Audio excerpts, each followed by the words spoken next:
Hi there. I wanted to talk about picky eating for a second and a quick tip to help with your picky eating child if you have one.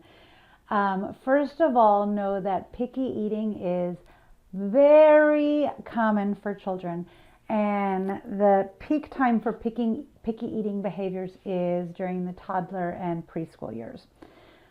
It's a time when kids go through a range of emotions, and you go through a range of emotions from, being excited that your child tries a new food to being incredibly frustrated because the new food is now the only thing your child will eat. Well, don't worry. It is often just a phase, and they do tend to grow out of it. In the meantime, here's a tip to help along the way, which is to use what I call a nibble tray.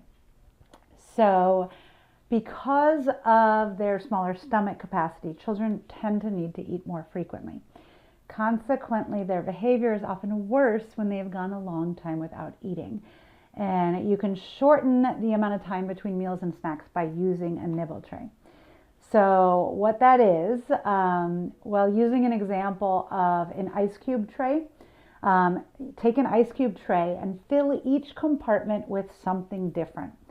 So, for example, one container could have raisins, one could have nuts, one could have apple pieces, one could have orange segments, egg slices, turkey chunks, pumpkin seeds.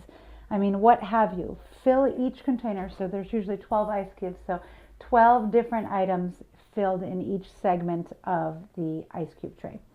And then every hour or so, offer that nibble tray to your child. Let them take a few bites of whatever they want, no pressure for anything.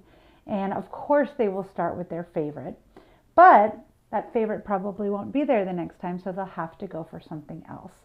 And after repeated presentations, you'd be surprised at how much more willing your child is to try something. And that's because children are neophobic. They're scared of new things. So if there are cashews in that tray and they've never seen cashews before or had cashews before, they're not going to be very interested in them.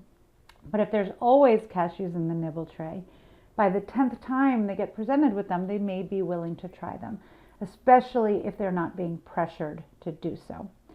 So use the nibble tray as an opportunity. Like I said, fill it with things they love, things they don't know, things they haven't had before, in an array so that they feel safe and comfortable. And don't pressure them to try anything, but let them know all of that stuff is there for them to try and to eat.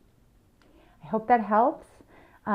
If you are really struggling with your picky eater, you can also check out my 21-day picky eater fix, which walks you through 21 days of implementing change, so you no longer have all of the horrific frustrations at mealtime that you have if you have a picky eater. So check that out, and I will see you here soon. Bye.